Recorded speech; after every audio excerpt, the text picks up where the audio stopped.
Você já ouviu falar sobre a filosofia do estoicismo? Eu, particularmente, gente, costumo dar o nome para essa filosofia de a filosofia que pode transformar a sua vida.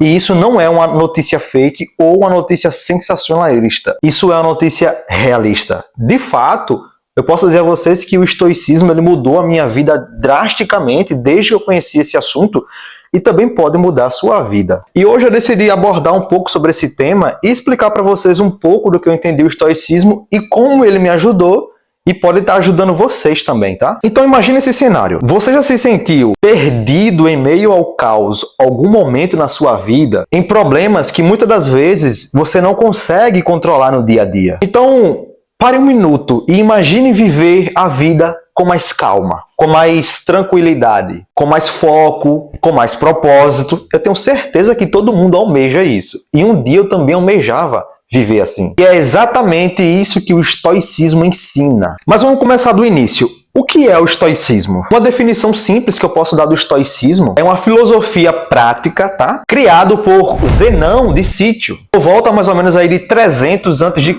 que busca basicamente ensinar como viver bem, focando no que podemos controlar e aceitando o que não podemos. E aí eu poderia trazer grandes nomes da filosofia estoica, como por exemplo o Sêneca, Epicteto e até mesmo o Marco Aurélio. Foram grandes nomes que ficaram marcados na filosofia estoica. Mas o princípio central do estoicismo é distinguir entre o que depende de nós e o que não depende. Focar no primeiro e aceitar o segundo. Alguns princípios fundamentais do estoicismo que eu costumo falar para as pessoas quando me perguntam é, primeiro, a dicotomia do controle. E o que seria isso basicamente? Há coisas que nós conseguimos controlar. Nossas ações, nossos pensamentos e até nossas escolhas.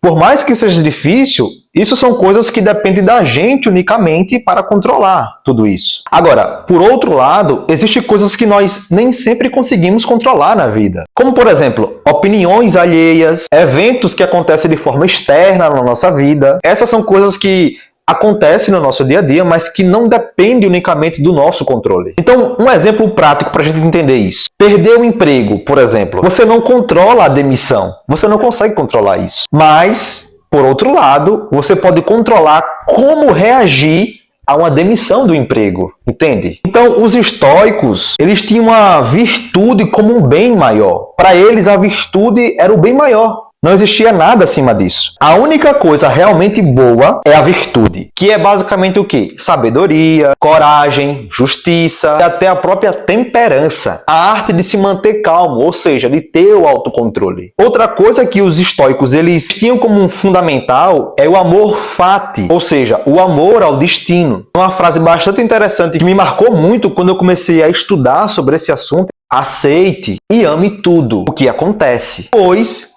tudo faz parte do fluxo natural da vida. Isso é bem profundo e vocês devem refletir. Outro aspecto muito fundamental da filosofia estoica é o Memmete Mori, que traduzindo é lembre-se da morte. Refletir sobre a morte não é ser pessimista para eles, mas isso é uma forma de valorizar a vida. Então, quando eu comecei a estudar sobre o estoicismo, eu comecei a trazer muita coisa que eu aprendi para a prática, para o meu dia a dia. Eu vou trazer alguns exemplos aqui para vocês. O controle das emoções. Os estoicos, eles não pregavam ser frio, mas sim equilibrado. É diferente. As emoções devem ser compreendidas e não negadas. Outra prática que eu comecei a usar bastante é a reflexão diária. Antes de dormir, reflita sobre como você agiu no seu dia e onde você poderia melhorar. Isso pode ajudar muito você, a sua inteligência interpessoal, de como você consegue lidar com as pessoas que estão ao seu redor. Outra coisa, a visualização negativa. Imagine perder o que você tem. Isso faz você valorizar mais e se preparar para os imprevistos que acontecem na vida. A aceitação e a ação. Aceite o que não pode mudar e haja sobre o que você pode mudar. Um exemplo prático disso é, por exemplo, problemas no trabalho. Aceitar a situação atual e agir para melhorar ou buscar outra oportunidade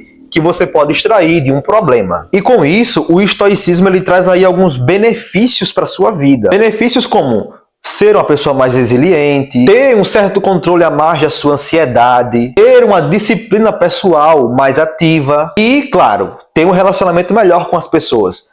Eu quero deixar algo bem claro aqui para vocês. O estoicismo, ele não é uma filosofia teórica, ele é uma filosofia prática. Você pode pegar tudo isso que eu estou falando para você, claro, no início não é nada fácil, mas aos poucos você pode anotar, escrever em um caderno e você pode colocar em prática pouco a pouco, e eu tenho certeza que isso pode melhorar bastante o seu convívio pessoal. Então, para concluir, reflita um pouco sobre isso. Imagine como sua vida mudaria se você parasse de se preocupar com o que você não pode mudar. Não adianta se preocupar com aquilo que você não tem controle sobre aquilo. E aí você para de focar os seus pensamentos nisso e começasse a agir sobre aquilo que você pode mudar. É totalmente diferente. Então espero ter ajudado vocês. Deixa um like de vocês e comenta aí qualquer coisa, tá? Muito obrigado.